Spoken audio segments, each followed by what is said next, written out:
Isekai berasal dari gabungan kata i yang berarti lain dan sekai yang berarti dunia.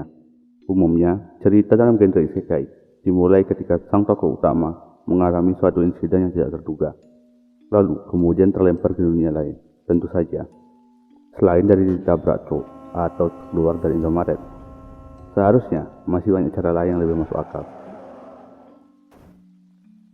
Setelah terlempar ke dunia lain, sang tokoh utama akan membangun kembali kehidupan barunya. Biasanya terinspirasi dari game MMORPG sebagai basisnya. Tentu saja, mereka tidak akan membangunnya dari nol, tapi mereka akan diberikan item starter seperti kekuatan yang tidak terbatas, pedang super langka yang hanya bisa didapatkan ketika melawan Raja Iblis, atau seorang dewi yang selalu menemani kemanapun mereka pergi. Dunia lain yang dimaksud di sini bukanlah dunia yang penuh dengan unsur gaib, melainkan dunia fantasi yang berbanding terbalik dengan dunia yang kita tempati saat ini. Isekai memang sedang populer akhir-akhir ini. Hal ini dapat dilihat dari banyaknya konten isekai yang diadaptasi menjadi anime, seperti Matskara Hajimeru Isekai, Isekai wa Smartphone, Isekai Shokugou, dan Knight and Magic. Kepopuleran isekai pun banyak menuai pro dan kontra. Ada yang menyambut positif adaptasi dengan subgenre tersebut, tapi ada juga yang merasa muak dengan hal ini. Berikut kami telah merangkum alasan kenapa anime itu harus bergenre isekai. Setelah itu, kamu yang tentukan apakah akan lanjut atau berhenti menikmatinya.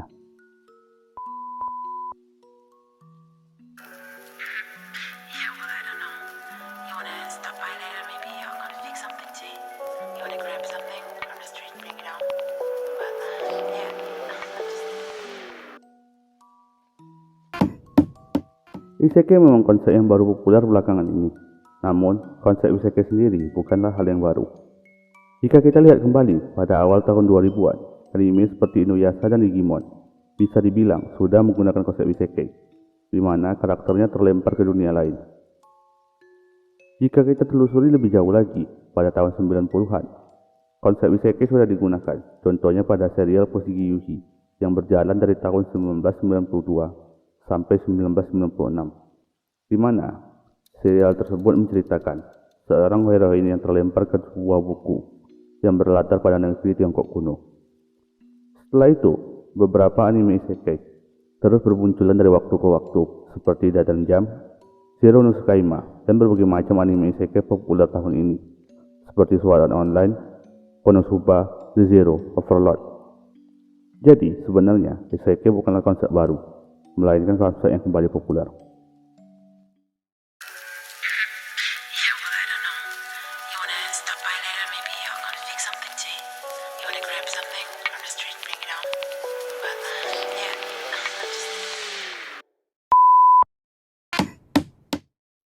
Mungkin ada yang pernah berpikir, kenapa harus menggunakan konsep isekai?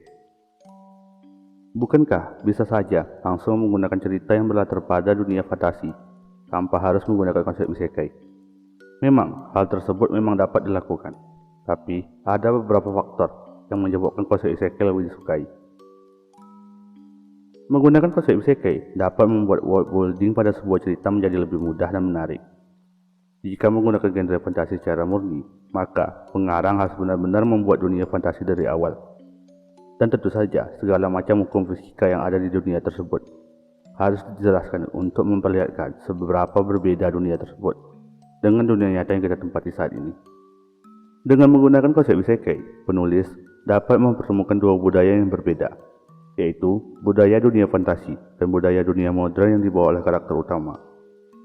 Salah satu ciri khas dari isekai adalah bagaimana karakter yang terlempar ke dunia fantasi tersebut beradaptasi. Jadi, perkembangan dan bagaimana cara dunia itu bekerja akan dijelaskan bersamaan dengan bergeraknya alur cerita dari sudut pandang orang modern. Ini membuat kita sebagai penikmat dapat merasakan juga melalui pengalaman yang dialami oleh karakter utama. Biasanya pada cerita isekai, karakter utamanya akan dipertemukan dengan budaya dan gaya hidup yang berbeda dengan dunianya. Nah, interaksi antara karakter utama dan penduduk asli dunia tersebutlah yang membuatnya menjadi menarik. Interaksi karakter tersebut bisa menjadi komedi, dengan segala macam kesalahpahaman budaya, atau bisa menjadi tragedi, karena berbahaya dan kerasnya dunia tersebut. Hal ini tergantung oleh konsep dunia yang dibuat oleh pengarangnya. Lonjakan permintaan anime yang sangat besar juga memaksa sebuah studio anime untuk terus memproduksi anime, apapun yang terjadi setiap seasonnya. Tak heran, kita sering menemukan anime asal jadi yang mendominasi pasar. Hal ini diperparah dengan meningkatnya biaya produksi anime dari tahun ke tahun. Tidak sedikit staf produksi anime yang tidak digaji hingga 3 bulan, atau bahkan dalam hitungan tahun. Studio anime lebih memilih bermain aman dengan memproduksi anime yang mudah diproduksi dan dengan budget yang sangat terbatas, tapi tetap bisa menjaring banyak penonton. Genre isekai adalah yang paling cocok dengan semua kriteria ini. Apa alasannya? Pertama, tim produksi tidak perlu mengeluarkan effort berlebihan untuk membangun dunia impian yang penuh dengan segala macam realitas dan segala hal-hal kecil di dalamnya. Kedua, setting isekai cenderung sama di setiap seriesnya. Raja sebuah kerajaan besar yang sedang diganggu oleh pasukan Raja Iblis. Tak lupa suasana latar abad pertengahan. Dua hal ini saja sudah cukup untuk membuat animator atau ilustrator latar tidak perlu repot-repot membuat desain dunia dari nol. Menggunakan ilustrasi yang sudah ada dan mengubahnya sedikit menjadi suatu kewajaran dalam beberapa anime isekai.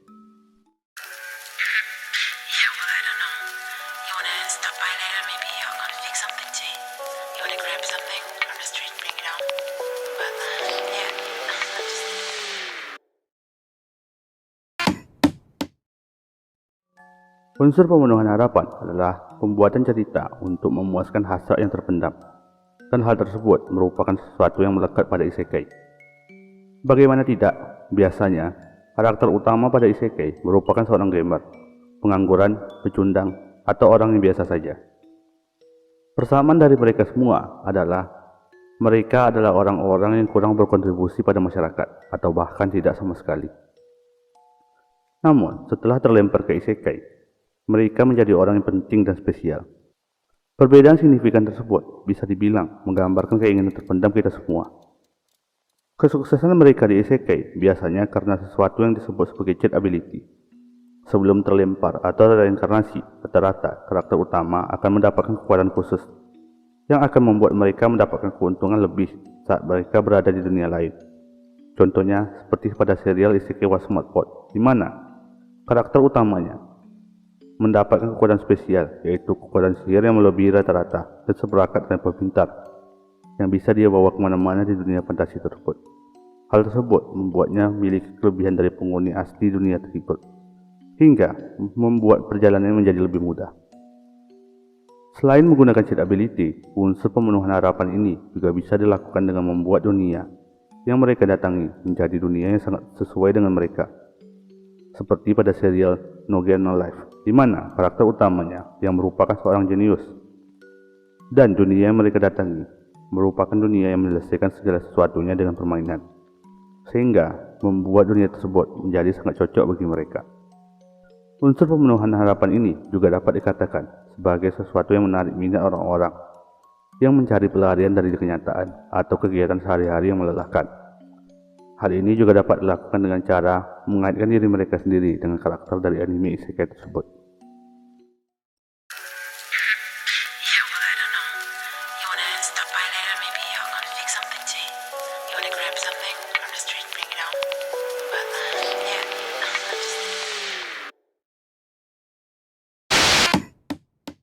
Sudah bukan rahasia lagi kalau anime isekai identik dengan genre harem. Dan kita tahu, potensi dari genre harem tidak lain adalah kadar fanservice-nya yang terbilang banyak. Industri memandang fanservice sebagai lahan marketing baru bagi anime, dan inilah tujuan sebenarnya dari fanservice. Jika kita tidak bisa menarik minatnya, maka tariklah nafsunya.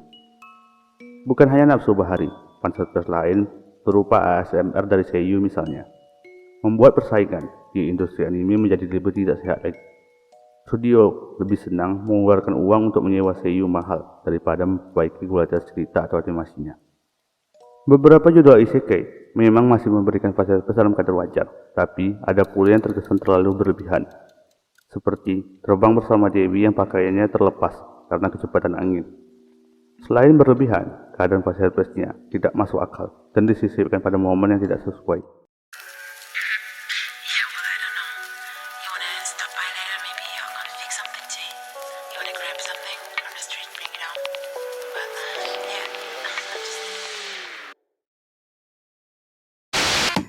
Kita sepakat kalau cerita isekai memang memiliki banyak kesamaan. Meski begitu, tentu saja, setiap pengarang harus menciptakan keunikan sendiri pada cerita mereka. Contoh yang mudahnya adalah pada anime isekai terkenal Re:Zero, yang menggabungkan konsep isekai dengan time loop. Karakter utama yang berharap dapat hidup dengan indah di dunia lain, malah mendapatkan kekuatan seperti save point, di mana ia dapat kembali ke waktu tertentu setelah ia mati.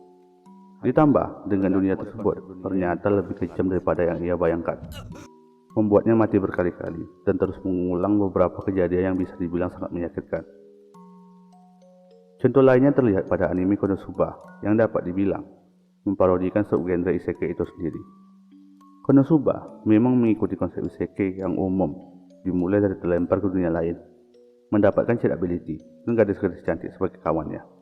Sayangnya, karakter utama yang terlempar meninggal dengan cara yang sangat konyol, membawa Dewi bodoh sebagai cheat ability-nya, dan mendapatkan gadis-gadis cantik dengan sifat yang terbilang aneh sebagai kawannya. Hal umum tersebut diperlintir sedemikian rupa sehingga membuat keunikan tersendiri pada series ini. Hal lain yang bisa dilakukan pengarang isekai untuk membuat serial yang berbeda dengan cara membuat karakter utamanya bereinkarnasi menjadi makhluk atau benda lain. Ada yang bereinkarnasi menjadi hewan seperti Komodo Scananica, yang karakter utamanya berubah menjadi laba-laba. Ada yang bereinkarnasi menjadi monster seperti di anime dan Shira. Di sini, karakter utamanya bukan hanya harus beradaptasi dengan dunia fantasi yang ada, melainkan juga harus beradaptasi dengan tubuh baru mereka, sehingga menimbulkan interaksi yang cukup menarik. Selain itu, pengarang juga bisa membalikkan keadaan dengan membuat orang yang tinggal di dunia fantasi mendatangi dunia modern, seperti pada isekai Sokudo yang mempertemukan makhluk fantasi dengan makanan modern.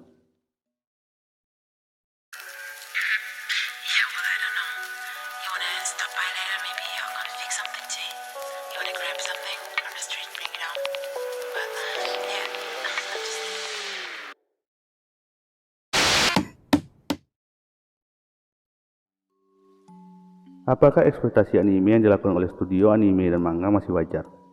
Bisa iya, bisa tidak.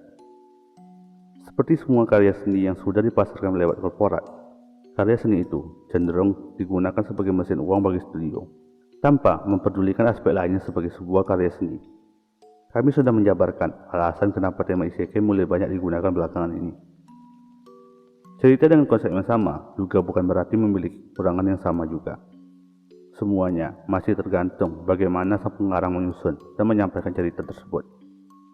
Dari sekian banyak novel ringan dan anime isekai, kita tidak bisa langsung melabeli semuanya sebagai sesuatu yang buruk.